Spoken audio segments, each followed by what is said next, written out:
छत्रपती संभाजीनगरमध्ये भाजप विरुद्ध एमआयएम असा सामना रंगला होता। निमित्त होतं जालना मुंबई या वंदे भारत एक्सप्रेसचं। दरम्यान याच घटनेचा पाहूया हा सविस्तर आढावा घेणारा रिपोर्ट।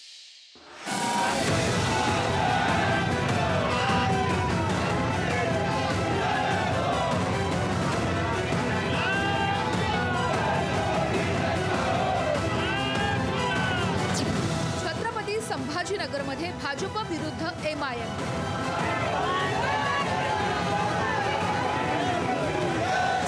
भाजप कार्यकर्त्यांकडून जय श्रीरामच्या घोषणा।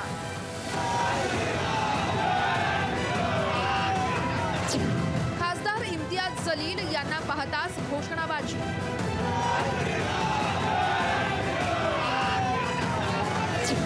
जालना मुंबई वंदे भारतच्या उद्घाटनावरून वाद।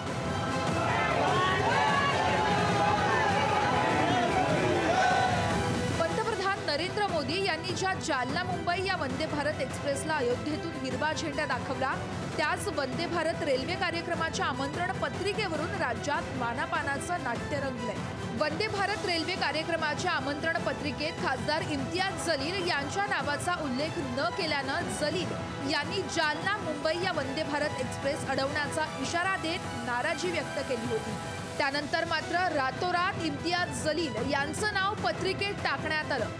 रात्री नवीन पत्रिका छापली आणि नवीन पत्रिका रात्री मला पाठवण्यात आली। म्हणजे हे हुकुमशाही जे चाललेली आहे ना, त्याच्या विरोधात आम्ही आंदोलन केलं होतं। माझं नाव काय, त्यांचं नाव पत्रिकेमध्ये माझं नाव नाही आलं तर मी मोठा होणार की लहान होणार याच्या बाबतीत हे आंदोलन नाही होतं। पण तुम्ही तुमची हुकुमशाही करणार असेल तर मी त्याचा विरोध करणार। त्यातच छत्रपती संभाजीनगर या ठिकाणी वंदे भारत एक्सप्रेसचं आगमन होण्यापूर्वी खासदार इम्तियाज जलील हे रेल्वे स्थानकावर पोहोचले।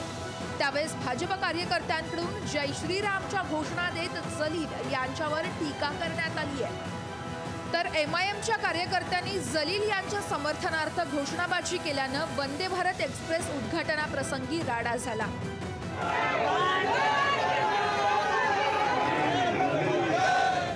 या विकासाच्या कामामध्ये जर आमचा खासदार इथला जलील खासदार जर आकडे काढा करत असेल, त्याचा निषेध व्यक्त करण्यासाठी आज आम्ही इथे जमलेलो आहोत आणि वंदे भारत ट्रेनचं इथे स्वागत करण्यासाठी आज आम्ही इथे जमलेलो आहोत। यावेळी घोषणाबाजी करणाऱ्या केवळ एमआयएमच्या कार्यकर्त्यांनाच बाहेर काढल्याचा आरोप एमआयएम कडून केला जातोय। हे रेल्वे स्टेशन त्यांची जागीर नाही आहे। तुम्ही असा पार्टिझन हे अप्रोच घेऊ शकत नाही की एका पार्टीच्या कार्यकर्त्यांना बाहेर काढणार आणि दुसऱ्या पार्टीच्या लोकांना तिथेच उभे राहून त्यांना जे घोषणा द्यायची ते देणार।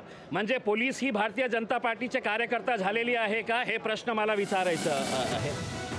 हा सगळा घटनाक्रम पाहता छत्रपती संभाजीनगरमध्ये वंदे भारत एक्सप्रेसवरून उडालेले हे खटके आगामी लोकसभा निवडणुकीत आरोप प्रत्यारोपांचे मुद्दे ठरणार यात शंका नाहीये।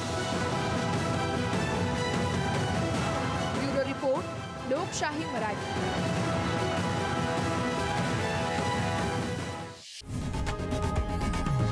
लोकशाही मराठी ऐका, पहा, जागरूक रहा।